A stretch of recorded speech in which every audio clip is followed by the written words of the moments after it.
Hello and welcome to the NEWSPASTE Podcast with me, your host, Johnny Vedmore, and I am here again with, this time, and it's very rare, I'm not sure if I've had a NEWSPASTE podcast where I've had two people on at the same time. It's something that might actually happen more in the future. I might actually get two guests who are in completely different areas together, but this one is going to be an interesting one, especially for those who are interested in living off the land, living with the land, living symbiotically with the land. I mean that. And so here we are. I'd like to welcome Brien Bennett and Jenna Shaputis, and we're going to have a long conversation. Hopefully, a thrilling one for you at home, but whether or not everyone's going to pick up something and learn something from this. So, hello, guys. How are you? Really well, thank you. Very good, thank you. I'm looking forward to this one because this is our first time meeting as well, and I always like having a first moment where you kind of like get to know someone, especially on camera. I think it's nice to be in person with someone. I love in person podcast stuff. I mean that makes it so much easier.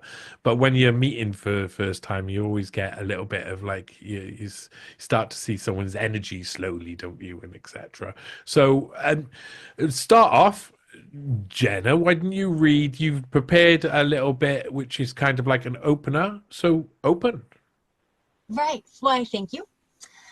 Okay, so our goal today is to convey the services that we've dedicated to small-scale agriculture, forestry practices, and the collection of understanding towards soil health. We both inherently oppose communitarian groupthink, the governance, the laws, compounding to degrade our freedoms. So, our strategic position as landless peasants has cultivated a gravitas in exploring biochar, its historical origin, the logic towards efficient wildfire reduction, because we're in the Pacific Northwest, experimentation, our soil analysis studies. We have put on local demonstrations, and we have also just followed where the industry has led to the carbon tax topic. And also it shows up with the Sustainable Development Goals, which is interesting in itself. And the fad of regenerative agriculture, we would like to talk about that topic. We've worked independently. Brien has 40 years experience working with trees, tree problems as a climber. No way he's over 40 years old. 40 years experience. No, I know, that's true. He's and we've been together on this property, cultivating the garden space that we've installed. We've installed many gardens, and we have moved around quite a bit, but we've studied this one particularly for 14 years. And my background, I am a mother. I also had a good 10 years as a seamstress, and I view our mill, we have a local portable bandsaw, as like a big sewing machine. So we handle wood regularly. There's a lot in that opening statement. Go on, keep going. I don't want to stop you. No, yeah. Well, and also a lot of our work is looking for the future generations and in interest of future generations, perpetuating some skills and knowledge that we've acquired that we think is essential. And we aren't off the grid. It's kind of like a hobby learning, but I love being in the garden. So I'd like to share and encourage that excitement and joy of spring planting. And at the same time, we have been keeping our hands on the pulse of what's out there in the internet. And that's why being landless peasants means we have time, because we don't have to pay a mortgage to be looking into all these things. So there are a lot of topics we'd like to talk about. And I'd like to close here and allow the floor to Brien if he also wants to bring up what he wants to. So yeah, I had a 13-year-old daughter that succumbed to leukemia uh, almost 20 years ago. And Jenna had this little 8-year-old boy, Hellraiser, and he showed up at putting up loose hay, uh, open to the acquaintances in the neighborhood. And Jenna and he showed up, and he kind of latched on to me because he realized, I want that SOB's job. He's pointing fingers and clearly running things, and I'll hang out with him. I sent him home with a pound of frozen ground beef, for his efforts. And so we just kind of hit it off since then. But see, when you have raised a 13-year-old, and there is a huge amount of whodunit in this leukemia disease. And, I was in the middle of internet conspiracies beyond any that any human should have to endure. Jeff Rents, a variety of people. And that kind of led to stumbling across a woman who in Seattle, so we're an hour south of Seattle, but I grew up in Seattle. Here's this Nikki Rapana, and she is talking about anti-communitarianism on Jeff Rentz's broadcast, and I just started eating it up. And that led me to listening to Lark, where he's giving out his phone number and email. Anybody wants to talk about this subject, and I'm completely intrigued because, Nikki was finding this pilot project in Seattle being tried out, and I grew up here, and I've lived with all of this for, all my days. And then, it starts to metastasize, not just the politicians, but the media. And now, 20 some years later, every, News 5 broadcast is so-and-so stop and rob, or liquor store got held up last night. But thankfully, the community is here. And all of these, it's not so much predictive programming, it's social engineering. We have a problem in the world. What are we going to do about it? And on a silver platter is presented the words community everywhere I turn now. Well, I was noticing that when I was started talking with Lark.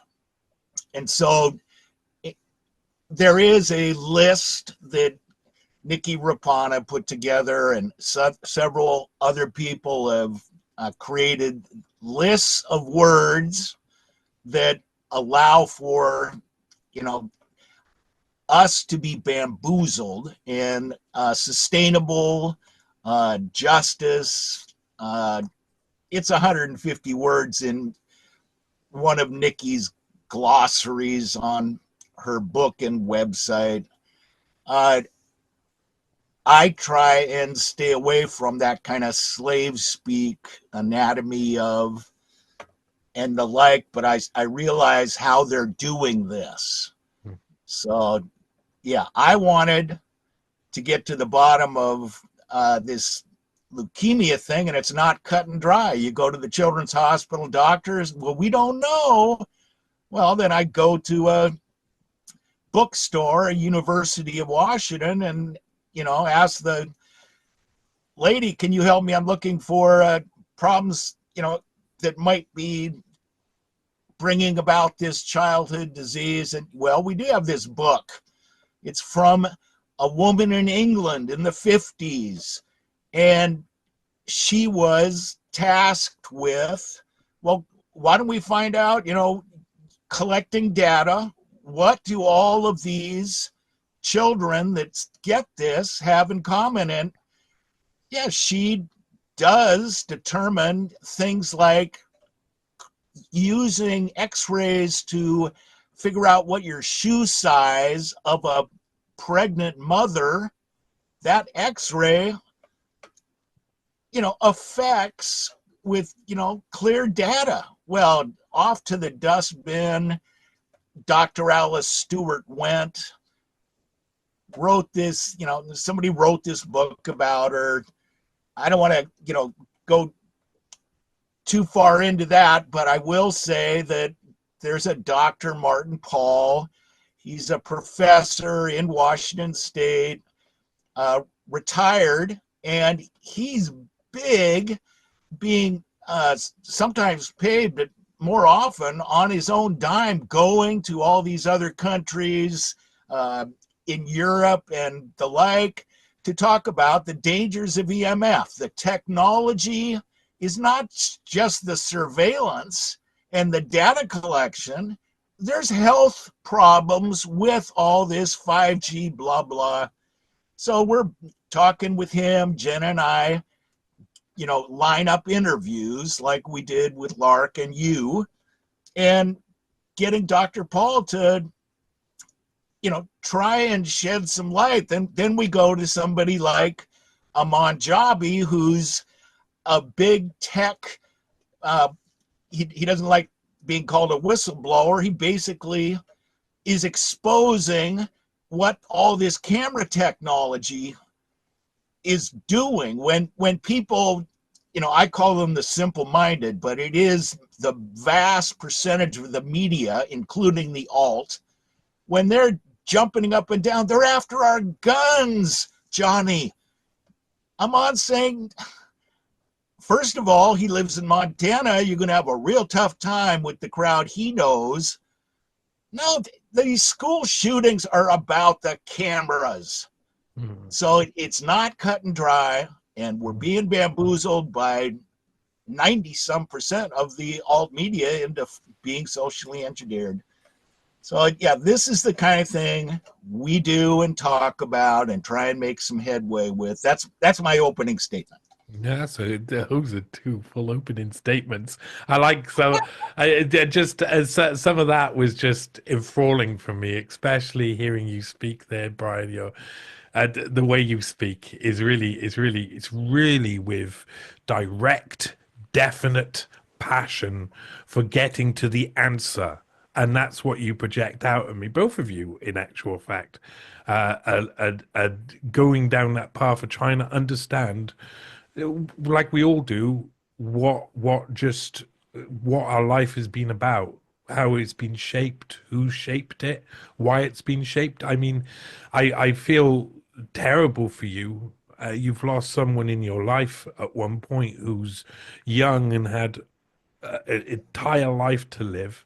And I also I don't only I sympathize with you in a way that is two ways, because I know, like, I'm my cousin who I was very close to, she was a year different, she died when she was 18, and they called it sudden death syndrome. And I don't like that. I don't like that at all. It's never made me happy. I got Graves' disease, and I had Graves' disease. I had my thyroids moved eventually after radioactive treatment. I mean, I'm sitting in a room, I'm opening up this flask with silver stuff in, and I'm realizing they've convinced me to drink radiation, and trying to think about how that works. And even, like, I had to just, like, pretend these things weren't happening to an extent. I had to kind of, like, block it off and not think about it properly logically, because it's too hard. And what you're doing is something which loads of people don't do, which is trying to look at something that's been a tragedy in your life logically. And it's one of the most dangerous things, because it'll change society. Because if something isn't wrong, as something if it isn't right, if something doesn't make sense, there's a reason. There's logically you can come to a conclusion of that. So I don't know where to start, because I also love, like, they're like landless peasants. That is what I think we all are. every single one of us. It's been like written in the contract in our society to make us so that we think we own stuff, or we think we have a house, or we think we have something, but they've underwritten everything to just be taken away whenever they want to. And we are all landless peasants. The majority of people don't actually realize that. So when you use it, you may use it in one term, but I see that as a like a much sort of like wider thing. There's so much there to talk about. So let's start right at that point. What have you? If I was to start off by not asking you for details of what you've done, but we'll get there. But Brian, what is it that you think you conclude to be the reason for leukemia or such diseases happening now? Not we'll go through why you've come to those, but what is your conclusion? Well, I'm going to say that, like I mentioned, we have interacted in a very large amount, and Jenna has the Facebook page and I use it. So half the time people think they're talking to her. But there's a Cindy Niles in Australia, and we're back and forth in her chat room. Maybe she's done some lives. She reads the comments and answers them. And yeah, well, so you say, what do I think? Well, it's confusing. It was Dr. Paul that said, no, it's both ionizing and non-ionizing radiation. So, in this before mentioned Alice Stewart book, she's saying a embryo in uterus is exposed. Well, I'm looking at the Chernobyl accident and the date of it and my daughter in mama's belly. Mm-hmm. So I'm off on, I figured it out. Dr. Paul comes along and says, well, how about cell phones and other forms of radiation? It's not definitive. And back to the Cindy Niles, we're communicating on the internet live, and she says, Brian, don't forget about the vaccines. They are also linked to it. And then it would just put my brain in a big swirl of confusion, but it doesn't. Of course, there's going to be multiple things involved in this, and you should keep an open mind. You don't have all the answers, Brian. You have some aspects of it, but yeah, how many vaccines did my daughter get in the first 5 years? Well, her mom wanting to do the right thing, and she'd go to a doctor, and the doctor would say, here as an expert is what we recommend. Well, sign her up. Don't want to have, miss out on any of that fun. I'm not sure how many people could like convince. I've had all of this experience. I mean, we've been through. We're talking about people pre-COVID as well, so that was a massive learning, like joint learning experience. But I've had loads of experience now researching it all. But I 10 years ago, I would have been down with the system on vaccines. They would have sold it to me, So how do we get across to all of the people? Because that not only vaccines, I mean, just all of this. I think it's an attack on all fronts, and is just tiny little attacks on all fronts, or at least the effect it's going to have is minute in like percentage points. So you don't see masses of fluctuation. You don't see a pattern easily, and they can always cover it up. But I think it's attacks on all sides. So how do you make people realize, someone who loves their kid, that they shouldn't be filling their kid up with now, which something like 30 different vaccinations in a 2-year period, something along those lines. I can't even believe those numbers. I don't like even saying it out loud. It just doesn't even make any sense. Someone said it's something like 70 something different injections, because some you need to have in stages. I just don't understand how that's possible. So we're going to let Jenna talk. Okay. But first, Good idea. as to that subject, why communitarian battling is so important to me is it was this Nikki Rapana that people would ask her, what can we do to get out of this? Quit picking a side. Right, left, gay, straight, white, colored. That's when they got you. She's on camera. You can see her blonde hair and she's being interviewed. That has to be in the forefront because Jenna and I had a lot of acquaintances and we are on their shit list because you see Terrain and Germ and Kevin McCarran and Dr. Kevin McCarran and Charles Rixey, U.S. Marine. I know him. I know Kevin, and I know I've talked to him on a fair few occasions.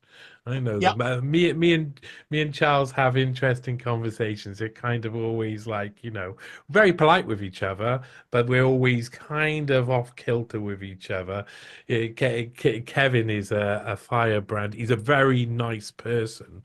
Not if you're on his bad side. Right. Yeah, JJ Cooey and what's his name?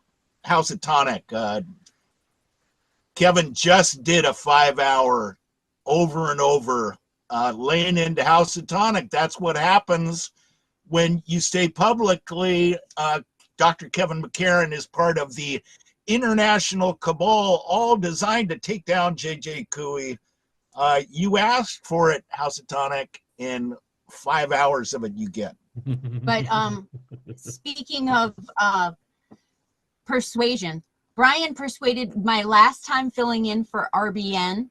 Brian's like, why don't you have Kevin McCarran on and Dr. Martin Paul together? 2 different spheres of study and interest. And I did it, and they had combative ideas about EMFs. But I guess a lot came out through that conflict. But then the callers started calling in, and it kind of got out of hand. And that was why probably that was my last time filling in on RBN. Too much conflict. But that's what you need a little bit. You need a little bit. I mean, I'm someone who likes to compromise with conversations. I know almost for a fact that I will not agree with everybody, like on really important factors. That includes Kevin, that includes Charles, that includes you two, likely. And I kind of like, I do it so much like in the way of trying to just compromise and say, well, different folks, different strokes, like in so many different ways, and we can come to some sort of conclusion in the middle. But conflict is part of that. I always have people who try and say to me, like, if I'm pissed off about something and I'm saying about it, they say, oh, calm down. It's like, I'm calm, but this is how it's meant to be. Sometimes you're meant to get passionate. Sometimes you're meant to say your point. Sometimes everything's so obvious and you're just trying to explain it and you just feel frustrated because it seems like there's other people who have got a completely different view. Listen, we can definitely overcome that to an extent, but it sounds like you've got some issues with some of the people in the independent community there. Well, actually, I also need to praise. I do. need to praise some because the conflict on this RBN that Jenna was talking about, Amon Jabi calls up and lays into Kevin McCarran. What kind of communitarianism do you like, Kevin? Apparently you haven't looked into it very much because I have, and it's all bad. And I was just very much enjoying it because it was other callers to RBN, which have been at this forever. Very often they know far more than the hosts. The host has other duties. I've experienced this as being a host. Yeah, but there are people that have just been magnets for 20, 30 years trying to get to the bottom of this, and they're, giving a high five to Dr. Paul and to Jenna. This is so important that people that don't see eye to eye might come on, and Kevin ended the show with "Thank you, Martin, for coming on." So respectful, but Kevin has kids, and he says, "We don't have any books in this house. My kids look at screens. And if there's something wrong with 5G, I'd sure know about it. Give me some more tech." That's his, opinion, but he's also sick quite a bit, has been my analysis. Anyway, let's move the conversation on. I can't. Well, I gotta say that, I've accepted that to a certain degree about like living. I've been in the point where, I mean, we're going to talk about sustainable stuff later. We're going to talk about proper usage of land and creating a life which is as off grid as you could possibly get, with extra bonuses all on top. We talk about that. And I also live in the city. I've lived in the city, and I've lived like that, and I've lived in the city, and I live like that. And it kind of like, you're giving up something, a little bit of life, a little bit of lifespan for living in the city. You could feel it, and I think it's getting worse and worse. I think a lot of, like, London feels dead. It feels like as tech takes over, it feels like the inside of a computer. That's basic. It feels like you don't have life in some of these big cities. But I accept that as part of the thing. I've gotta. It's like got to be a trade-off. If I'm going to go and do all of this stuff, and I got to have the tech all around me, and the 5G is all going to be around me, so I'm accepting that I'm probably going to be like someone living in Elizabethan times was, living in London. They were much more likely to die like in their 20s rather than someone who lived outside. And I know that lots of people lived for a long time, but yeah, okay, so. This is I'm really interested in this because we've had lots of conversations on the independent media, about how bad the independent media can be sometimes. It can get really complicated, and there's lots of different sides. What do you think's actually happening? What do you think is actually going on? That's for either of you, but Jenna, you can answer that too. Well, if she looks at my head, then I think she's feeling like she wants to hand it off to me. But I think she could give it a whirl. As far as what's going on around us, we have taken in ideas of, there's a simulacrum about, and the automation and the subject of cybernetics goes back quite a long time. And I'm starting to read a book on brain warfare, pretty much. It's like military intelligence book that was referred to me. And I just opened it up last night, and the idea of, it seems as though in real time there's events and information that's automatically keeping their finger on the pulse of people and responding. And it's going back and forth. So much of us rely on the internet at this point that so much of it can be manipulated. So yeah, especially with this election and the ripple effect that's happening right now, it's very interesting. I can't hang on what's Donald Trump going to say or do next, because it just seems so automatically projected of, they're running, they have a system that they're applying to society, to people, and it goes hand in hand with the systematic poisoning through as many different ways possible. The more we look into it, the more it's just so like, you oh don't my think God. they're going to make America healthy again then? Could I just say that Ryan Dawson has a documentary from years back Trump's Zionist ball and chain. Trump is so clearly dirty that there's no way that I could ever make America great again under his dictatorship is what it's looking like. He owns both the House and Senate and is walking around like what Hollywood portrays John Wayne like, but in reality, John couldn't ride a horse, had to have a stand-in for all the films on a horse, and homosexual. It's all an illusion. There's And a lot of gay in the world nowadays. Just look at this. I mean, this is pretty gay. A big neon sign. Anyway, go on. Sorry. I guess since I'm not afraid of that subject, but we are very much fond of pointing out this atrazine herbicide that hell, Alex Jones was talking about it 15 years ago, the gay frogs. And they're using it to this day. And we can't dismiss the possibility that your soy lattes and the like, this stuff's real. It's not soy not lattes are definitely real, unfortunately. Yeah.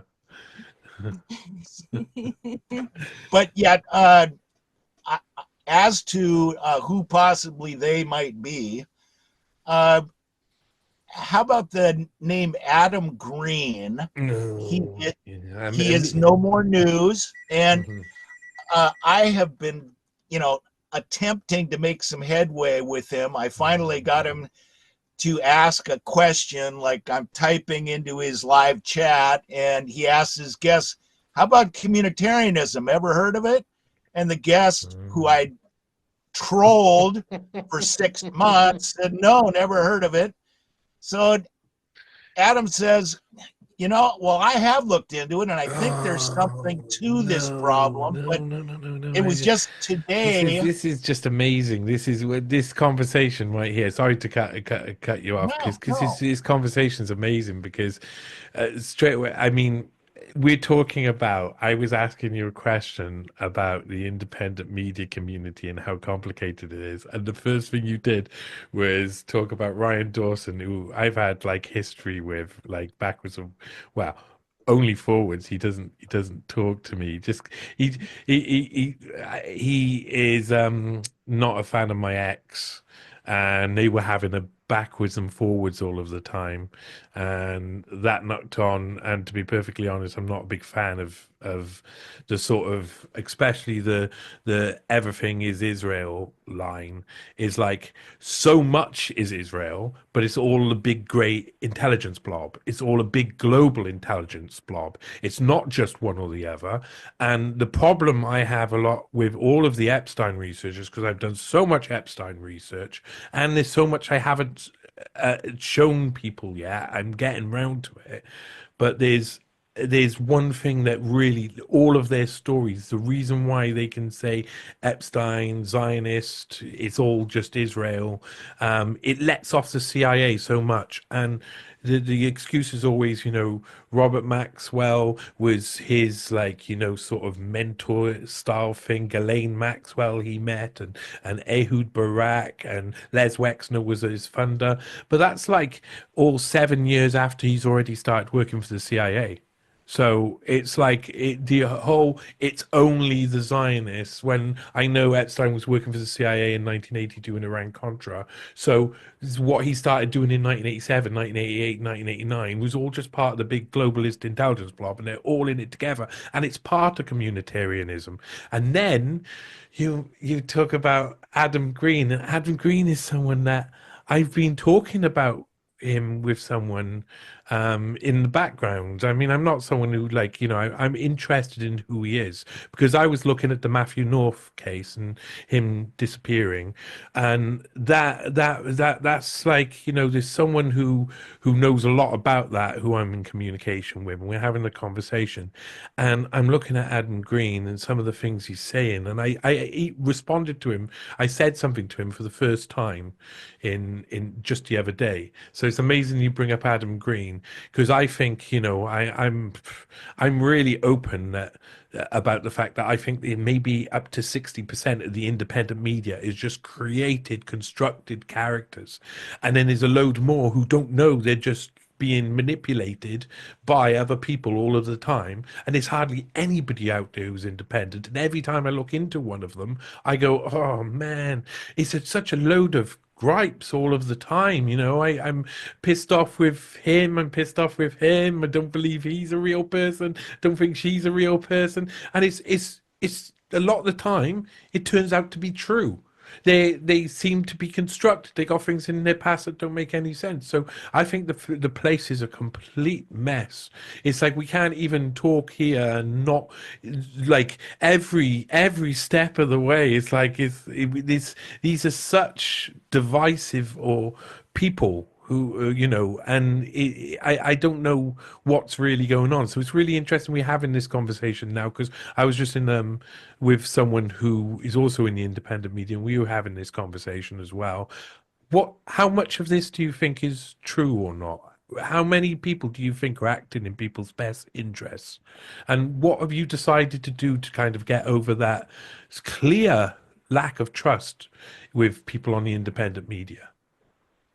So hold on. So Adam Green just yesterday did a broadcast. I'm typing away and posting as a squirrel. And I said, we've been trying to get a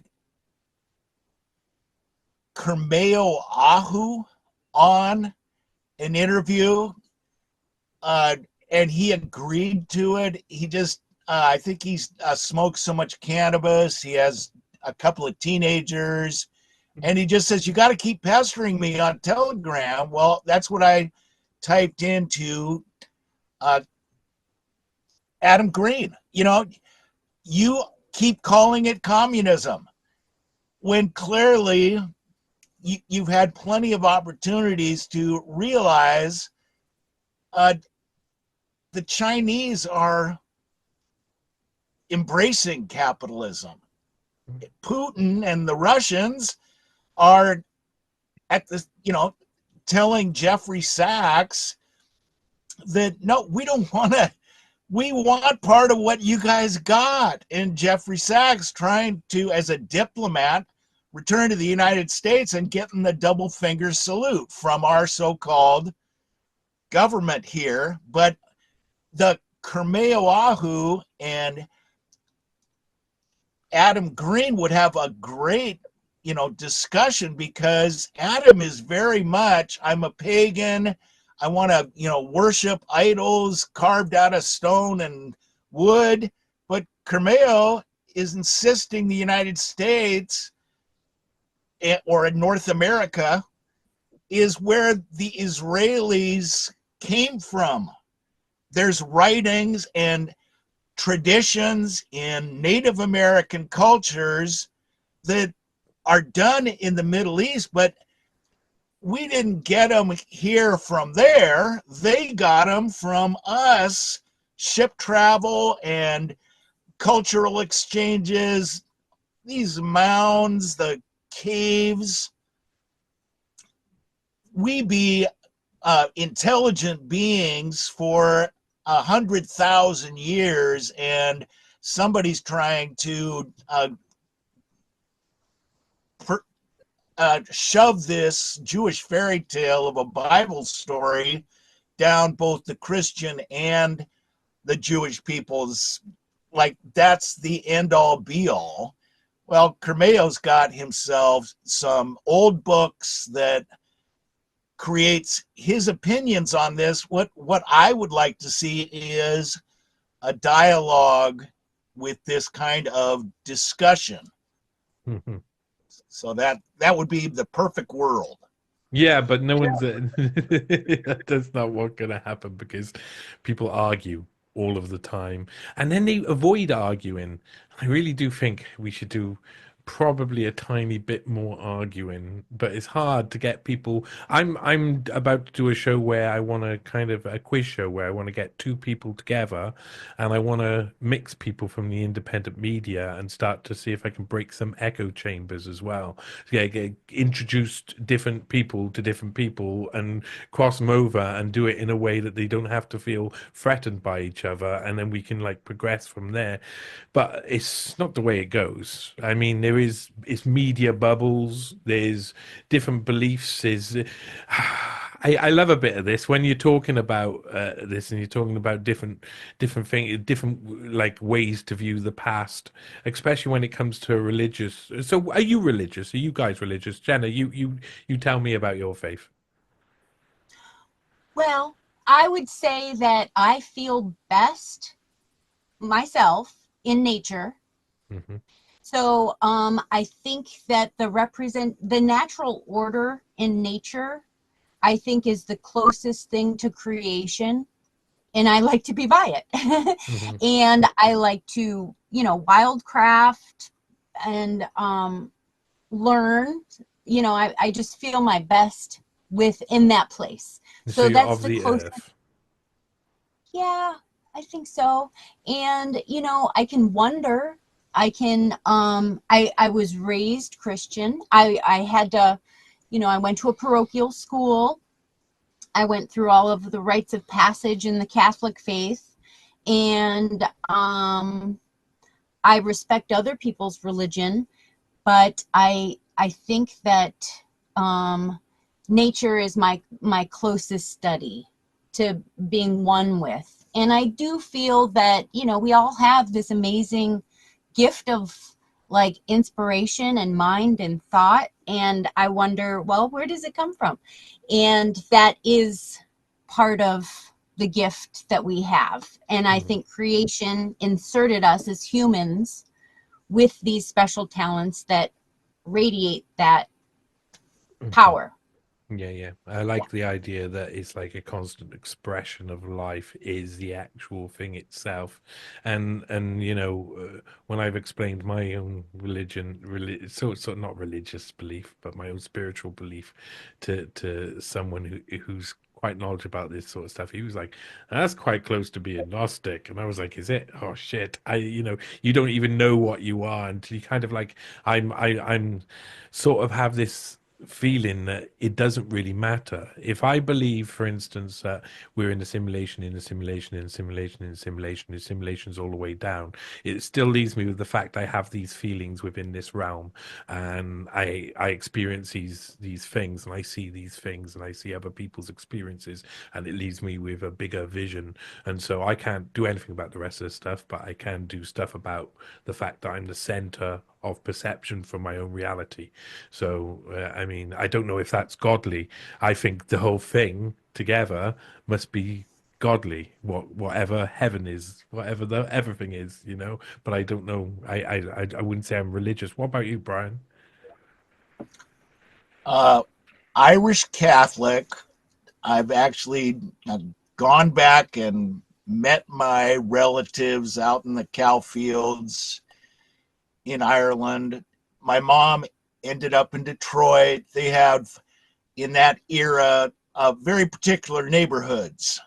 And yeah, when my dad proposed to her as a English Protestant background, that was the arrangement. You will join. And so he slept through many a sermon. It was kind of my job to elbow him in the ribs and say he was snoring. Then from my 1st through 8th grade parochial, I moved on to the all-boys Catholic Jesuit high school in Seattle. Mm. And since I was about 8 years old, something happened in my sitting in the classroom, and I said, I ain't buying any of this. Mm. So since then, I was about the same age when I was like, no, it was like, I had to be confirmed. I was Protestant, like, but I had to be confirmed when I was like 9 or 10, and I was just, this is the point where I'm just not going to do it. That's all right. I'm out. But I had to pretend to be confirmed to get into the high school that my parents needed me to get into. So kind of I had to lie about it all for a year at least, and then be like, hey, what can you do about it now? But you grew up without religion then, or like you grew up like after that time? Did you continue going to church? Did you get made to? no, I was, motorcycles and leather pants and That's fantastic. my mom, I was 18 or very close to it, and you need to get a job with a company, an insurance, pension. So yeah, she didn't want me to turn out like her dad, who was a bootlegger. I can't pronounce the word, but something like poteen That's pretty cool. is Irish potato whiskey. Yeah. And the I think cops that's would loads come of knock. parts of my family are like bootleggers, I reckon. So yeah, the cops would knock on the door and why is your garage snow roof melted, Patty? And he would just march his 3 or 4 girls out and say, well, you see these girls here, and would you consider just having a slight nip? And he'd get away with that. And that's what my mother was worried I was gonna follow in the footsteps. She wanted me to get a decent job. And to tell you the truth, my religious beliefs have been none until I found Kermeo Ahu and the information he's been sharing. And we wanted an interview. He called us on the phone. He has to kind of vet people that want to have him on because he doesn't want to get ambushed. That's happened to him before. So how's that for my answer to your? Yeah. It's hard. Religion's a hard one. I have a bunch of interest in history and geography. My brain's a magnet for it. And the more I look into those subjects, and it was just a month or two ago, Jenna was going to do a Lithuanian history broadcast, and I find out, Lithuania was the last European country to accept Christianity, and Ireland was the first. So, yeah, that Jenna's Ireland parents, definitely was the first. What, Jenna's parents were the first? No, they were both of Lithuanian heritage, and if you knew the Germans and the Russians wanted to rip that place. I like that area. I like Lithuania, Estonia, Latvia. The people there, I've met a fair few. I was a couple of weekends ago. I was actually drinking with a load of Latvians, and wow, they do party hard. They do. Don't forget that it's spitting distance from Ukraine that's in the news these days as the new homeland for Israel 2.0. And of course, the Holodomor happened in the breadbasket of Europe. They had to do a little cleansing. And so when anybody asks me of my religious interests, I say, seems like a really good excuse to kill people. They've been doing it for a long time over this subject. And for that reason, maybe I'll just keep my opinions, if I have any, to myself. It's got a bad track record. End of rant. Hey, Jenna, so were your parents born in Soviet Russia then? No. So 1943, Grandma and Grandpa got a knock at the door. The Latvian mayor said, bloody, that's the a bad Russians time are coming right now. You're going to be sent shipped to Siberia, you better leave. So grandma took, you know, the tablecloth, threw some stuff in, the bamboo pole, and they took off. So they spent 7 years. It took them 7 years to So get they to America. just slipped out the back door. Really? They did. And they wound up in a work Wow. camp, a deported person's work Mhm. camp in Augsburg, Germany. And my mother was born there. Ah. Better watch out, Johnny. You know, they go after the intellectuals. Well, I'm all right You've been then. warned. Yeah, I know. I still don't consider myself as an intellectual though, because I I didn't do well at school. I know I did not. I know I Yeah, did not. yeah. I was a very naughty boy. So what was it like? Like, you grew up in America, though, I take it then. Oh yeah, I did. My mom came over at age 5, and they ultimately migrated to Chicago. Was it And did they meet other people from, were they hanging around with other Lithuanians back then? Very yeah, much so. And Chicago had a really Lithuanian community, I take it. south side of Chicago, Market Park. Market Yeah. Park, Lithuania heaven, Lithuanian heaven. Lithuanianville. Yeah, they just spoke Lithuanian. So I remember going there as a kid, but yeah, my mom didn't speak English. She failed kindergarten her first year. She wasn't naturalized till she was 16. But my dad was born in the United States. His dad went back and forth. But yeah, so the food, the culture, the language. After Market Park was being gentrified and intentionally messed up by Southern immigrants being put, like all of these Black people ended up migrating up. And Michael Jones said that was an intentional breakup of strong connections that were nationals. You know, Lithuanian nationals were all there. And then there was a Polish neighborhood, an Irish neighborhood. All of that was broken up in the 60s. Michael Jones. Yeah. So Grandma and Grandpa ended up moving across the street from my parents in the south suburbs. So I had a good chunk of 10 years with Lithuanian being shouted around, but it wasn't cool to learn Lithuanian. So Grandma and Grandpa would say it in Lithuanian, say it in English, and then say it in Lithuanian, and I would just wait for them to say it. But I don't know, some words stick. So, how do you say yeah. I am in Lithuanian? Like, I am John. Let's see. Well, let's see. Hello is labas. Goodbye is sadevo. I am cold. Ash. So it is. So it's the same as Estonian then. I learned it in Estonian, Ash, so I could say Ash Johnny to people. I've learned in Yasem, Yasom, Yastem, Ya, all of the different regions like Czech, Slovakia. You can kind of like see the way it works, and you get up to the Lithuania and Estonia, then it is Ash. Ash, good.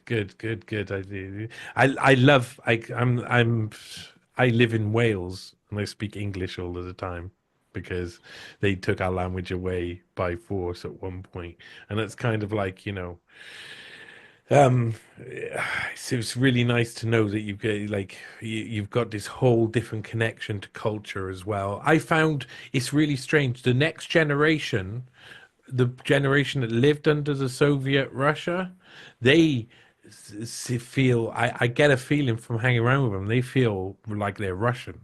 So whatever the Russians did to them worked really well, because they were like, they saw themselves still as like they grew up under Soviet rule, so they were just like, oh, it's awesome. Like, it was a bit hard to get food and stuff, but still it was awesome. Like, you know. Right. For years, yeah, we knew that they couldn't, you know, they were taught Russian. They had to speak Russian. But for years, I remember Grandma and Grandpa packing up peanut butter and Levi's jeans to ship back home, because they still had maintained letters would come back and forth. But a lot of this, when I would ask questions about their time, and it was so tumultuous, and I think en route my grandma lost a baby also. So she would never allow it. You know, at the table, she would be like, we're not talking about that. Because Grandpa would say, you know, he would mention Stalin this, Stalin that. Do you remember the war? No! Along those lines, yeah. We got a TV in America, and we're not gonna. Yeah. Yeah. That's it's crazy. It's crazy. Did you grow up in Chicago then? I grew up in the south suburbs, so a good 45-minute commute. And when I got out of high school, I wanted to get out of the house, so I moved to Chicago. And I spent a good 6 years there, you know, waiting tables, taking classes at a community college, and kind of just having fun. Yeah. Yeah, And Chicago's a crazy place. Loads of history there. Loads. Yeah. The most naughtiest people seem to be, you know, lean towards Chicago's. I suppose it's got the same with Irish community as well then. So is that where you're from Seattle though, Brian, yeah? Yeah, But I you just lived in know Seattle from all your life? all my life. Yep. My dad bought a 57 black Thunderbird convertible, put my mom in it, and I'm going to Seattle. And he started renting and started in the right neighborhood and getting the right jewelry and the suits, and just silver-tongued his way into a multimillionaire. Oh, nice. And I wish that he had read Ken Kesey's book, Sometimes a Great Notion, and found out that there is a tide change. This clear communism, capitalism isn't going on anymore. And yeah, he got in a squabble with the GI Bill involving one of his students who said, look, it says right in the contract, you guarantee me a job if I take your sales training course. And he said, no, it says in the contract, we'll continue to work with you till we give you the skills to get a job. But this is America. This isn't a communist country. Well, my dad never got the memo. The United States had been taken over. And yeah, he lost everything, 7 kids in the house. And they came and picked it all up, house included. And he had to start all over again. There you go. Well, let's go on. Let's go on. That's awesome to hear your stories, though, because I just love. That's one of the things I do in all my articles as well. I end up going through people's sort of like a little bit of their family, because just it seriously is what builds up what you believe, even if you don't realize it straight away. It's everything is things that went on before you were alive have molded you so much, and that is it's a fascinating thing to explore. Well, what are you doing now then? What are you doing now? Because we're going to talk about like how you're trying. How long have you been? Are you off grid? Are you part off grid? Are you what type of living are you doing? 28-foot travel trailer. 26. It's 26. The idea was proposed. Maybe we'll get you a trailer, and because we got kicked out for having the political viewpoints opposed to the Green Revolution and the whole lefty thing, and we're constantly playing crap on the internet, and the guy just was making no headway convincing us to become more left-leaning, and he said the girlfriend can't handle it anymore, and she's really important to me. And 30 days notice.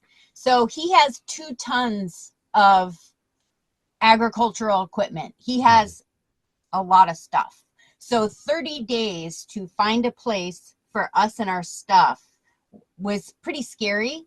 But Brian had his sawmill located across the street and had good communications and work exchange. They made small contracts together. Brian did some tree work for him, milled up some of his logs.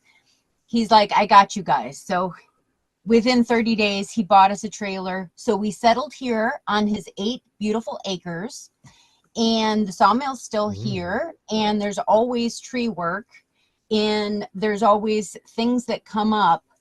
I think they call us like the superheroes, like call Jenna and Brian. We need them. And imagine an incident commander's hat on Brian's head. Okay, He's very good. Flashing lights, like reindeer antlers. I see it. Reflecting everywhere. Yeah. If there's an incident, call the commander. And so we've been here for 7 years. And even before we moved here, Brian's like, how about a garden? You guys need a garden. And Eric's like, I don't have time for a garden. And he's like, no, we want a garden on your property. So he said, yeah, go ahead. So Brian fenced in about 1,000 square feet. And even though we were living across the street, I would go back and forth because there were gardens over there too. And we just started working this hard pan clay and just building soil. And it's improved over the years. It's improved greatly. And that's with the learning that we've done with another associate of Brian's who has run an organic garden and nursery for about 35 years and wants to save the world. Gary Klein, he is 84, and he thinks he can save the world with healthy soil and nutrient-dense food. And that has been his focus for as long as we've known him. And when we were super poor, he's offered to do soil analysis for us to, kind of start building at getting some balance to hard pan clay. And he's like, just focus on the good. Because at one point I got a readout and had crazy levels of aluminum. And I'm like, where is this aluminum coming? Of course, my conspiracy mind is the chemtrails are killing our soils. I'm there with you. Screaming in the park. And Gary, he's just like, just focus on the positive. Just focus on the good. What can you produce here? And just keep on paying attention to your mineral balance. So Jenna can catch her breath. Thanks. I would just say, yeah, we created this vegetable garden right on the driveway coming in here. And at that time, the owner, who's younger than I am, he was divorced and he was dating. And he meets this woman who has a huge interest in culinary and actually putting on events. A woman who likes to cook, he said. Well, she'd gone She'd gone to cooking school and wanted to use something with that education. Right. She pulls in the driveway on the first date. What's that? Oh, that's the vegetable garden. Oh. So, yeah, we're going to take personal responsibility for them getting married because we put a garden in. Yeah. So finishing that little story, they're sitting on the porch, they've done some dating, and now it's time to, where are we going to go with this? Well, I've always wanted a event space. And his reply is, I have a collection of more fire trucks, antique fire trucks, anywhere west of the Rockies. I have them in a barn, but I've always wanted a phony baloney firehouse, with the pole you slide down. And there's a lot of words in this. I like it. It's brilliant. So they got married. The outfits, yeah. The kitchen has a imported French red enamel 6-burner. It's amazing. And the cool thing is, since we've been helpers here on this property, I've got to see from base up, from Brian clearing the trees for the foundation to get laid and all the contractors coming in and top notch construction, all of it. I remember tying all the zip ties to the heated water pipes that were embedded in the concrete floor. It's an amazing creation. They both have a great eye for design, and It's a phony firehouse. It's there. So we watched that whole progression and them putting on these huge events. So addressing are you off grid? No, we're a bedroom community 10 minutes from downtown Olympia. There's a lot of farms out here, but unfortunately the eco-terrorists make making a living at that very difficult. And the DNR, Department of Natural Resources, they buy up these down on their luck and create salmon habitat. They replant fir trees in pastures that old guys pulled with stumps with horses and dynamite, and they're rewilding. And so, yeah, we live 10 minutes from town. I am happy to be a landless peasant for the one reason that, see, we shoot our mouths off a lot. We would be pretty panicked to have that mortgage and all of what we've earned in our days of the barn and everything is in questionable security when you get targeted, and targeted individuals exist. I'm happy to be able to use my voice. I encourage other people to call in to live shows, lay into these people, harass them hideously, be a troll, be a spook. This needs to happen, but not everybody's, some people are like married and explaining to their wife that the house they just bought and everything is going to be compromised because of my shooting my mouth off on the internet, on Facebook, and all of that. This is going to be real. Dragged into a court. We need more people shooting their mouth off. To be perfectly honest, not less. I see the YouTubes of guys in Britain, cops banging on the door. You're shooting your mouth off on Facebook, and you're coming down to the station. Yeah. 100%. There's a lot of overreach, and there's a lot of new powers coming. In Scotland, there was some severe powers that you just could cause someone to be slightly distressed, and that means that you've committed a criminal act, and it's like slightly distressed means you've called them something they don't like, or you've told them something they don't like. And it gets down to this, where the rubber meets the road. Like people don't only get banned online, it like goes into the real world, and online soon will be the only world where your money is accepted, and where your whole it's what you're going to have to do. You're going to have to use their money, their currency, whatever is CBDCs or whatever. Yeah, I've been listening to Jeffrey Sachs encourage every country to go to the CBDCs as soon as possible. Yeah, and let's add some more sustainable development goals to the 17. Yeah. He helped write them. Oh, what a wonderful man.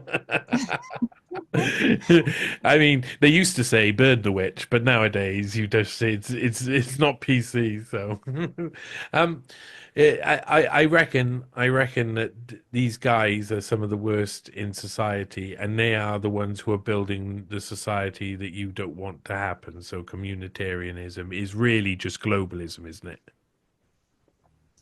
I think it's the system, but also the ideology that inherently people suck in. Like, okay, I had a life experience of when my son was 14, I had pulled him out of school.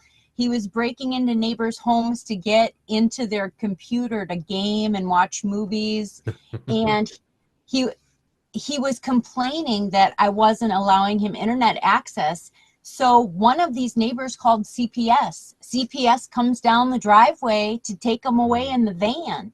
And I was asked to give a tour of our house, open the fridge, how many toothbrushes, and like I was under investigation just by the snitch factor. So it like communitarianism, if people are actually accepting these systems as real, there won't be a need for police anymore because everyone will be, you know. So it's more than just globalism, because it gets in the mind of how people are going to be reacting in. It's behavioral insights is what I've been talking about, nudge units and stuff, where they make, like during COVID, they make people show disgust towards people who don't take the vaccine. So it just causes them an emotive response, but it's actually training these people to manage each other and to say, oh, this is socially awkward, so the right thing I've got to do is be disgusted with you. And so it's just giving them the tools that society manages itself, and they need less police. They can have their little drones around the Right. place and just spy in everybody's phones and everybody's homes and everybody's cars and all of the street cameras and the other cameras and the satellite cameras and the on and on and on and on and on and on. So as to labeling it globalism, I think Nikki Rapana and Larkin, Texas would say, take every ism you ever worried about and they combine into communitarianism. So who's the big bad boogie guy going to compound on the door? I think if you go back to the Macy conferences in the 50s, there was a Norbert Wiener who had learned how to track airplanes in World War II and use artillery to take into account the traveling speed of the ammunition, and he ends up at the Macy conferences because, well, we want to figure out how no one is going to be able to pin it on us, because we want the community to community policing and the broken window theory, all these things play into it. But a lawnmower has a governor on the carburetor. So you get into the tall grass, it bumps up the throttle it adjusts itself.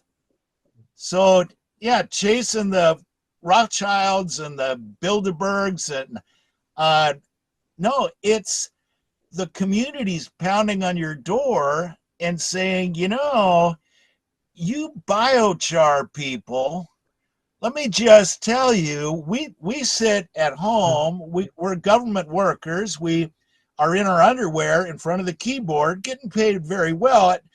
Come 2:00 in the afternoon, we need a little exercise. We go for a walk, and it's you two, and what do you got, a tractor? What you got in that tractor? You got some sort of biochar in that tractor. Well, it's smoke producing. Didn't you get the memo? Trees live forever. There is no reason to ever run a chainsaw in a tree because, I don't know, these are God's creation or whatever. We are under attack for using petroleum. Mm-hmm. And then, even though there's, all these wildfires in California, we're trying to mitigate hazard. And I can spot trees that need to be tended to ahead of time. It comes from having to deal with people not with that mindset that want to hire you, and it's time to go up this rotten thing, and you may get to live through the day. I spot this stuff, and the homeowner's just like, you say so. And so, yeah, we're making some smoke on their beautiful walk. And yeah, I could see the fire department pulling in. We've had repeated calls. There's a temperature inversion, blah, blah. You've broken protocols. Eventually, they will outlaw burning. Of course they will. You got to have a chipper or some other. The smell is lovely. So that Macy conference, that needed to be mentioned. I think this is the plan. So how they've taken biochar into... This is, before we go any further, Jenna, explain biochar to everybody, because it's just entered into the lexicon, but explain biochar properly. Sure. Oh, well, it is charcoal And because there's a biological aspect to its application, it's now called biochar. But charcoal it's made by heating biomass and denying it oxygen. So it's not ash we're creating. The charcoal itself, something like what you'd put in your barbecue, is void of all of its volatiles. So it's highly structured and has all these micropores in it, and it makes a beautiful clinking sound, almost like glass, and it has an iridescence, just like charcoal drawing. It's beautiful. So either way, if it's made properly, that's what you got, this lightweight charcoal material. And biochar has become prominent in the agricultural world, in our world, because what it can do for the soil. Because we've learned that, probably since before the Dust Bowl, the soil has become depleted with the use of synthetic fertilizers forever. And that was the quick fix for farmers, large scale, worldwide. These synthetic fertilizers that didn't incorporate trace minerals, all the things that soil uses to actually become like a living soil, something that could produce healthy, mineral-rich foods. Mm-hmm. So the story of our discovery of biochar goes back to the Amazon basin, and I guess in the 1500s there was a civilization down there that were utilizing charcoal for sanitation and fertilization. And so that's what we've learned. And that's what, there's 1,000 ways to make it. There's kilns, there's on the ground, there's, I'm sure, and industrial size that can produce massive 24-hour, cycles of making this industrial scale distribution of biochar. But we've learned that you can make it in your backyard. Mm-hmm. So did I do a good, is that enough explanation of what it is? Explanation, yeah. Okay. So all those micropores hold space for minerals, hold on to moisture, and hold on to minerals that you want to stay, because it doesn't break down. That's a key element. It's calcified carbon, meaning after it's in that solid state, this finished state, it won't break down. Which is wonderful, because we want the minerals and moisture to stay in the soil, not leach out. So rumored to not break down for 1,000 years is where the scientists would state it, maybe more than that. But regardless, you put minerals in it by, you can soak urine, which has a bunch of minerals. Phosphorus. Yeah, it's one of the favorite things. Soaking urine is one of my favorite things to do. And then there's all these sea crops. We're on the salt water. England's surrounded. All these minerals that have been washed through farming into the salt water we could reverse the process. So we trade and purchase sea crop liquids, crabs and salmon. They get emulsified. That ain't it. We take that emulsion from those waste products, and put it in the charcoal. It sucks it up and it keeps it. It rains a lot here, and those precious nutrients are leached out quite readily. So everything would be hunky-dory in the biochar world, but I mentioned this Cindy Niles. She's a little sweetheart in Australia. On the phone, we're talking on Facebook. She says, let me get this straight. I've got a wood stove. You mean to tell me I could make charcoal tomorrow in my wood stove and put it in my garden, and my chickens would love it? Everything's hunky-dory. Got a problem here, Johnny. It's part of the climate hoax. I'm not going to go on my page and risk people thinking that I want to, there it is on one of the Sustainable Development Goals. Toxic poison. Yeah. Well, listen to what Nikki Rapana said. Pick a side, either side, and it's completely screwing us up Mhm. because, I don't share those left-leaning things. I'm not a Republican Democrat. I'm simply wanting to do this because, there's 55 uses of it. According to Kelpie Wilson down in Oregon, I don't want to get burned out. Mhm. I know about fire. And when I see how many times this area, they cream it for the timber and they don't clean up. They just light it on fire and clean up that way. They've done it here several times, and it is a complete nightmare waiting to happen. There has been no, they call them controlled burns. Well, you're not going to control burn in Puget Sound. There's way too many. This isn't Eastern Oregon cattle country or anything like that. We are in a hell of a pickle, and we'll return to, if Jenna and I had a dozen 12-year-olds that would show up on their bicycles with gloves and boots, it could be done without machinery. But as soon as like we have this motorized wheelbarrow, simplest thing, great manufacturer, came our way. You put some little kid behind that and say, here, you want to drive a tractor? Just grinning ear to ear. Look at me, Mom. I want to be a farmer with Jenna. Yeah. So there is the possibility of not being a pack mule all day, kids, but there is instances that this equipment, even a small skid steer on tracks, excavator, they compact the tree roots. And this can be way more devastating to tree health. They even just say running a chainsaw and removing the brush around a tree. Now the sun is going to beat down on what it wasn't beating on. We were 116 Fahrenheit a few summers back here. Mhm.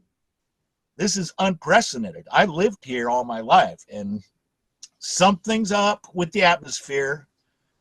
And yeah, you can ask more questions. That's my attempt at.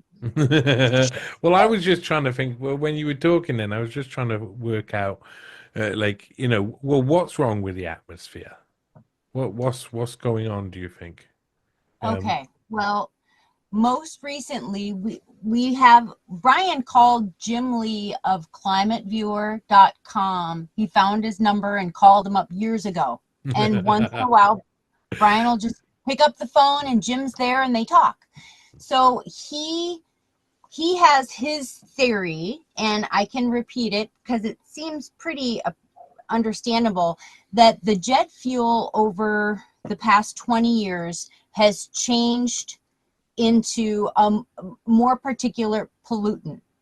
And this is also kind of interesting because there is an international understanding of where planes can fly. They're not supposed to go up into the stratosphere. And according to Jim Lee, the wealthy elites, they go up there. But what happens is those particulates and pollutants, they stay up there, and it takes years for it to come down. But it's the pollutants that are actually changing the visibility of the sun in the sky. And it is done intentionally because ORCA and all the air quality people, they just won't listen to. We've seen so many council meetings where people are like, stuff is killing our crops. Or once in Oakville, Washington, there's a movie about it. Blobs of goo rained down on this little town in Washington, and some people got really sick from these blobs. Mm-hmm. And it could have been an experiment. We know that those experiments, independent of the jet fuel pollution, contribute to what's going on. But the metal particulates, there's a relationship with EMFs, I think. Yeah, that's my best stab at it. And I will piggyback and say, very recently, Jim Lee, climateviewer.com, had Del Bigtree interview him, and he was really thrilled to get that conversation. It makes everybody suspect, and Del Bigtree definitely is on my suspect list. But well, you got a good suspect list, boy. yeah, Yeah. the interview was pretty spectacular because it's Kevin's gonna fairly. kill me saying that. Oh, Kevin, I don't mean you, mate. Honest, no, I'm joking. Sorry, go on. I'm only playing. He's British, so I can get away with it. Go on. That was a spectacular interview worth getting knowledgeable on this. But let me just finish. We're trying to get him to look at a 2017 Harvard Geoengineering Forum big panel, and at a certain point, a guest comes on, and she's gone to school and maybe has a associate professorship. Calgary is in Alberta, but Oxford is in England. So both those are on her repertoire. And she says, let me expose you to the mind of a lawyer. And this is on the panel, David Keith is presented and on. But she says, in the world of international law, which we're going to be dealing with if we're going to be risking, we did something that went over to your country, you have to, how is it worded? By Anna Maria Hubert. The lawyer, yeah. She says it's a communitarian law. Maybe. She said something like international law in this regard is inherently communitarian. Move on. How do we govern, the airwaves of experiments in solar geoengineering and sky space? How do we govern this? So it's communitarian inherently. And I would be in big trouble with Lark if I didn't take a moment to say that a key communautaire is in French communitarian law, which supersedes all law in the European Union. Mm-hmm. So for those people that are saying, I think I'll go with globalism, or you did some great series of articles on the third way, and others have, is it Brett Weinstein? I can't remember. Regardless, that's what inspired me to contact you. Maybe you should talk to Lark. I think the, communitarian law of Europe is what we're dealing with in the United States. And realistically, the whole world is interacting.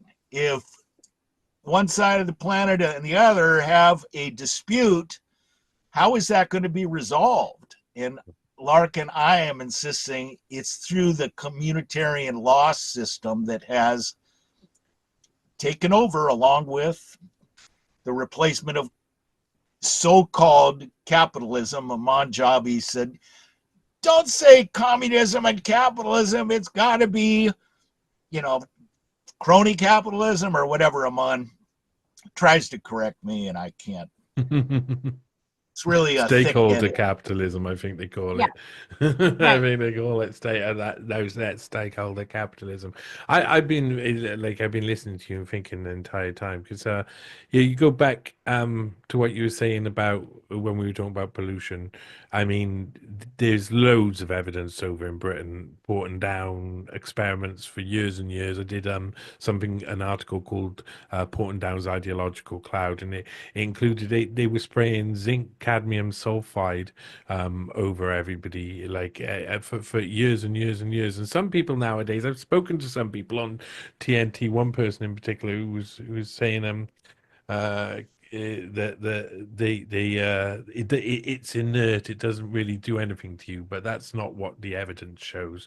And they were spraying E. coli over people for years, out the back of everything, planes, trains, all over the place. They were just polluting soil as well. Really, it would just stay in the soil and it would just get rained in. So it's just little by little by little by little. So do you think that sort of thing that was happening and provably happening between at least around 1947-ish all the way up to definitely the 1980s, do you think that is gone on and is still going on now?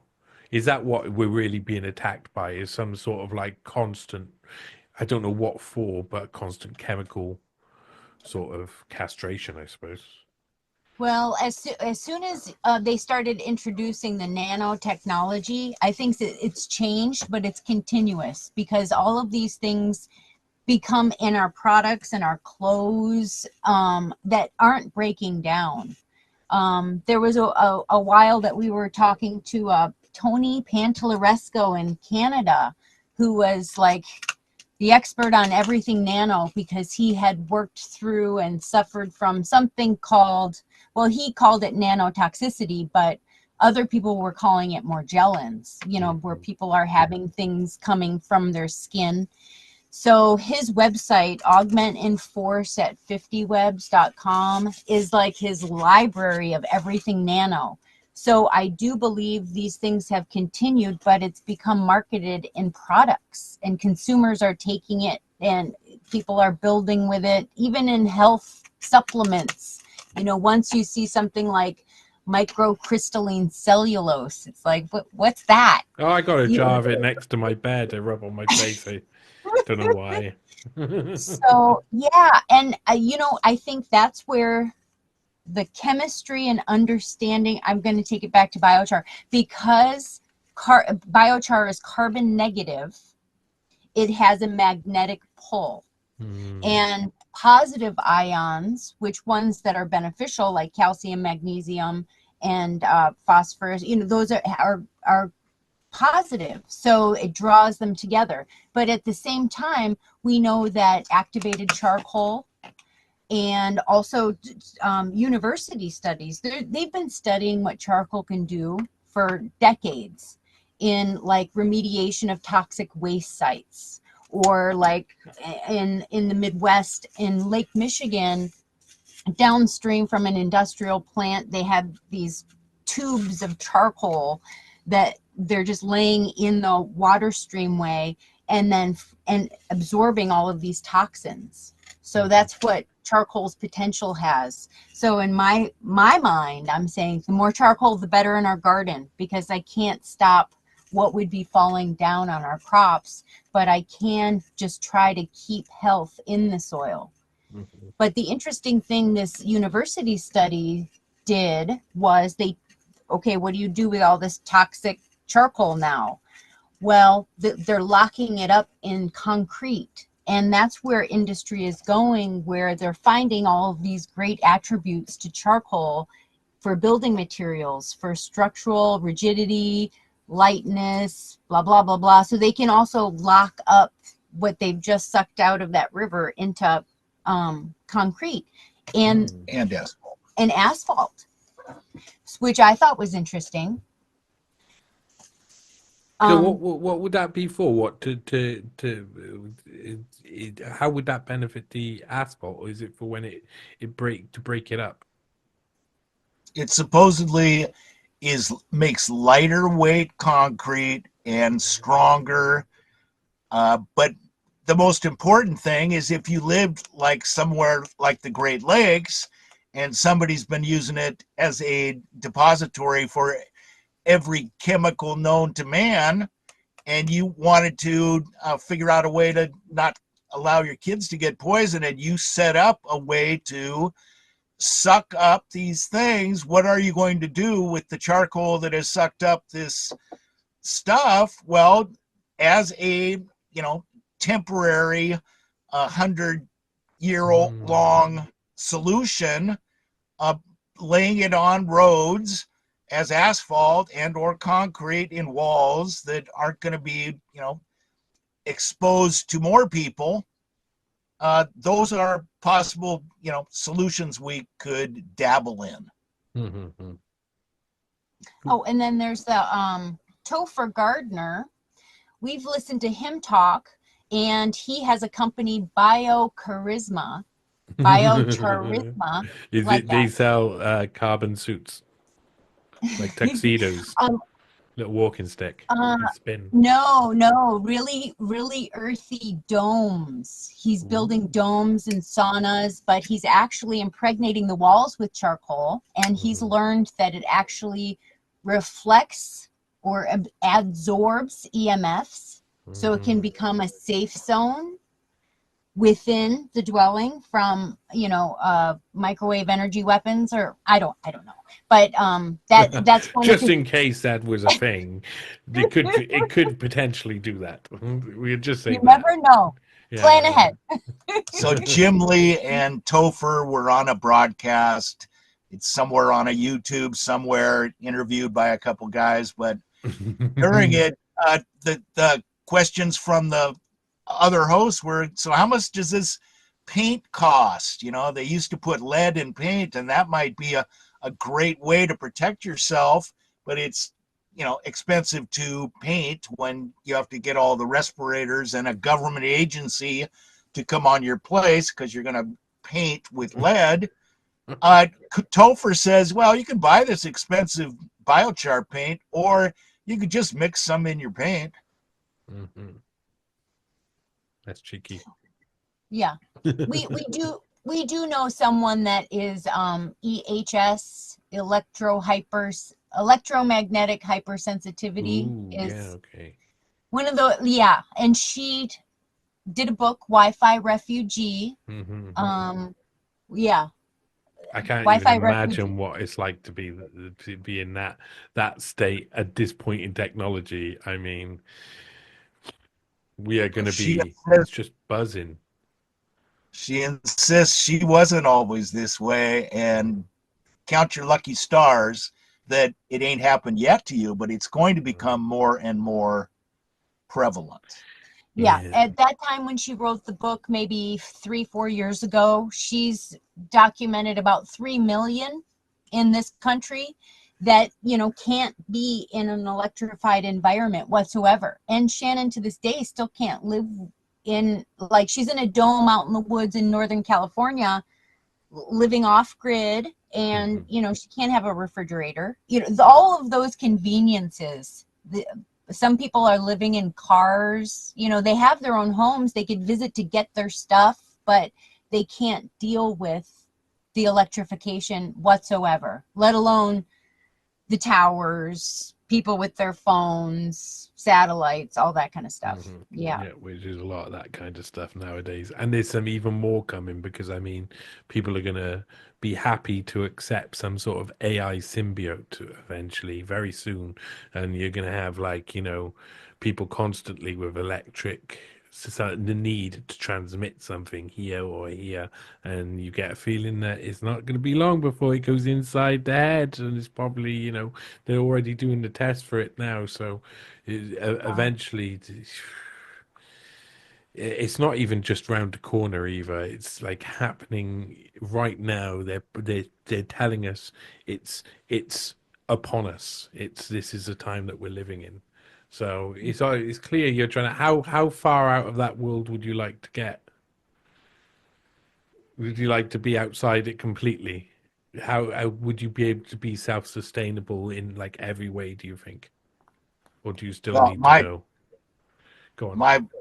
My personal feeling is, including radio, I would 100% embrace doing that, and it doesn't matter my opinion, because people are so damn in love with it, and there's something new every month.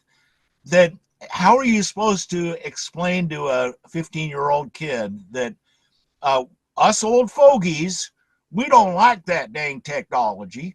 Well, you have just alienated yourself wonderfully.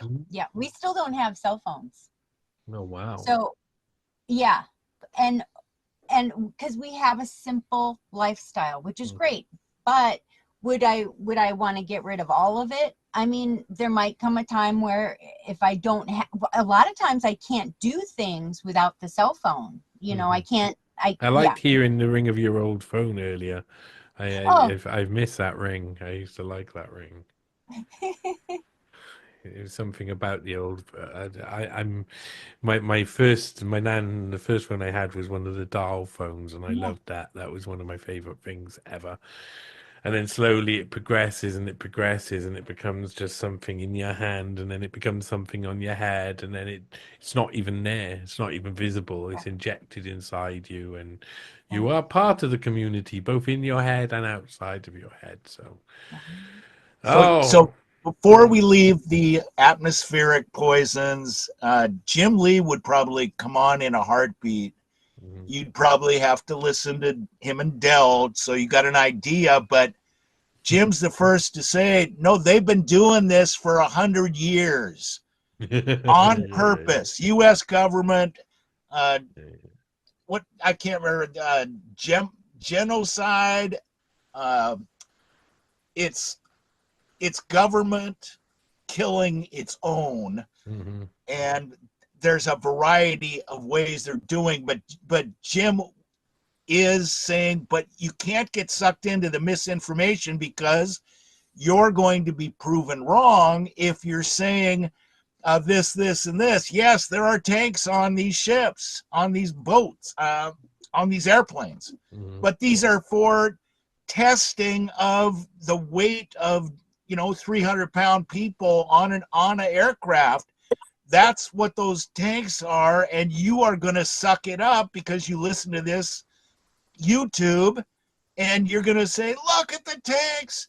No, you've been bamboozled by those that want you to be misled. He's the first to say, take the samples of the exhaust of this aircraft fuel burning.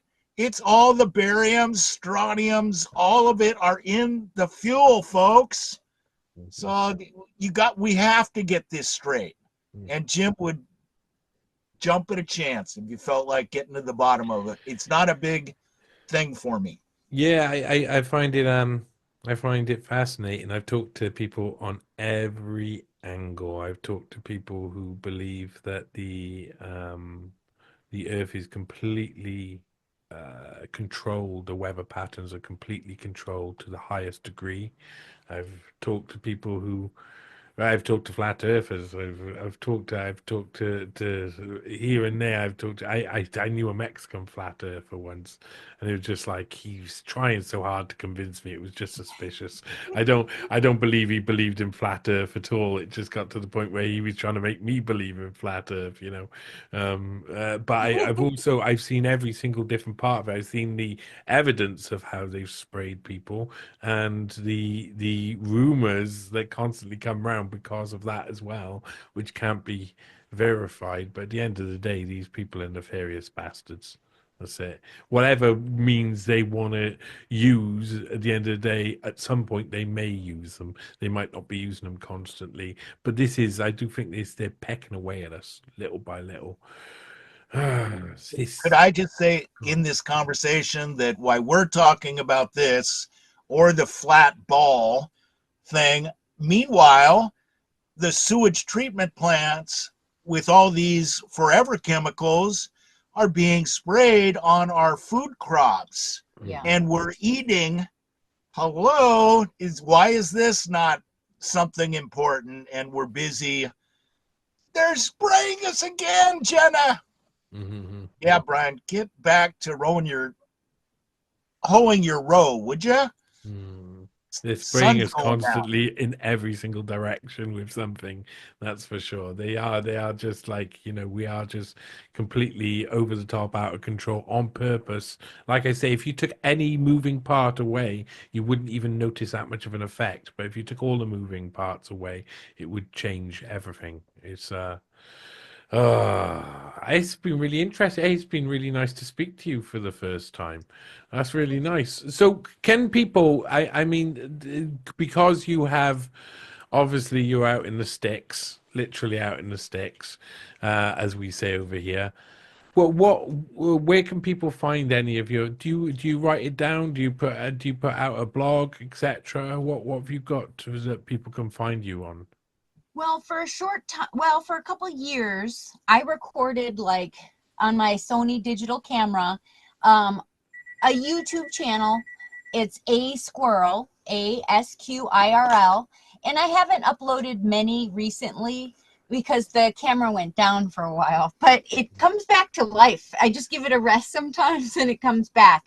So I there are got some stuff short like that. videos, and then I would write some things down about what what I'm proud of in the garden, or some project that we're working on that I thought was interesting.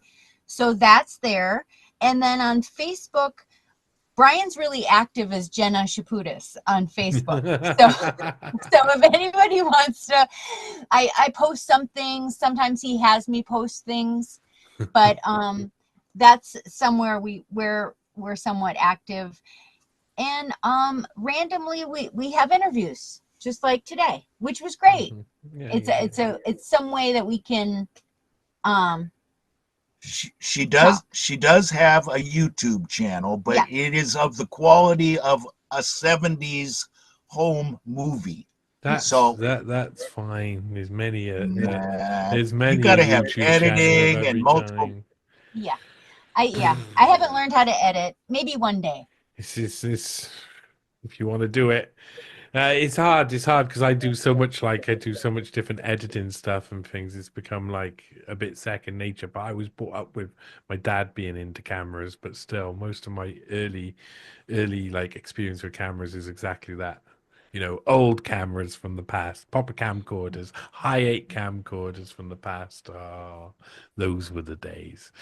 So I'm Irish, so I got to tell stories. So Hmm. Cindy Niles said to us, "Hey, there's a Nikki Rapana Green Virgin Pachamama uh, video, and it's got multiple audio, video, and is there any way you guys could dress it up a little bit, because the audience these days are now connoisseurs of taking in their information. If the audio level is needs volume adjustments, and so PTL Media Now, we contacted him and said, can you go through this thing, maybe add some of the updated things? And so PTL Media Now has a YouTube channel. Jenna did a 5-part series on communitarianism where she's doing the voice, and they both wrote the script, and he put some great video, because we are not winning this battle. And the kids, the younger people, they have this 5-minute rule. And if Hmm. you aren't going to pack it in 5, we're packing you in, because you old fogies don't realize. So, yeah, those would be a couple of, Jenna's offerings that she did participate in. Mhm. Uh, that probably on this subject had to be said. We don't have time for a blog. There's too many blogs like this. Gary Klein, BlossomEra.com, and his nursery. Incredible story. He was a fish and wildlife, and they didn't like what he was saying. They said, "You're moving you to Washington, D.C." And he said, "The hell I am." Walked away from his pension and started this nursery, because we are not getting this information out. Weston A. Price, this dentist, traveled the world, and he could see this. People have never used a toothbrush in their life, and look at those choppers. They are eating the right food. And, when in World War II, the German prisoner of war camps for the Brits commented, these Brits' teeth are gone to hell. Oh, you tell me about it. I know how many teeth I've had out. Why would that be? Because Go on. they live on an island with of sugar. An island of sugar. We live on an island of marshmallow and chocolate. Well, a high grade chocolate, and not even good sugar or bad sugar, white sugar, cane sugar. Oh. Right. And we rub it in our faces like this. The point I'm making is the island of the UK has a finite access to minerals. Yeah. Not so with the mainland of Europe that the Germans have enjoyed. And they are getting things that Gary Klein would love to get this 100-year-old information, this story, because it applies to today. Why are all these people going sick? Well, could it be that they don't? It's mineral balanced nutrition. Mm-hmm. So you can't have too much and not enough. You gotta. That's kind of our gig, is the send for $30, get a lab test, and then you can either analyze the test yourself or you can pay somebody another $30, and they can say, yeah, we'll even sell you a package. So it's nice and simple. Here's a couple of 5-gallon buckets of what you need for 1,000 square feet.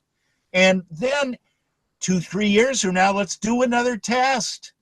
Are you getting anywhere? Because that place you're trying to get to is known. And Gary Klein is going to go to the grave having nobody ever read his Blossom alerts. It's the information's out there.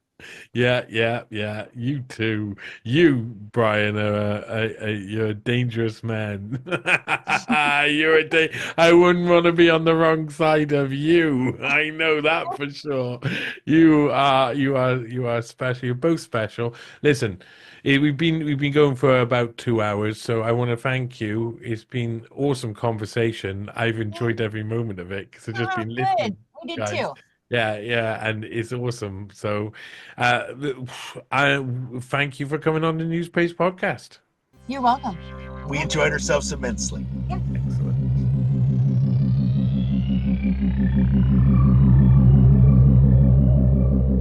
What we know is that we will end up with many more unemployed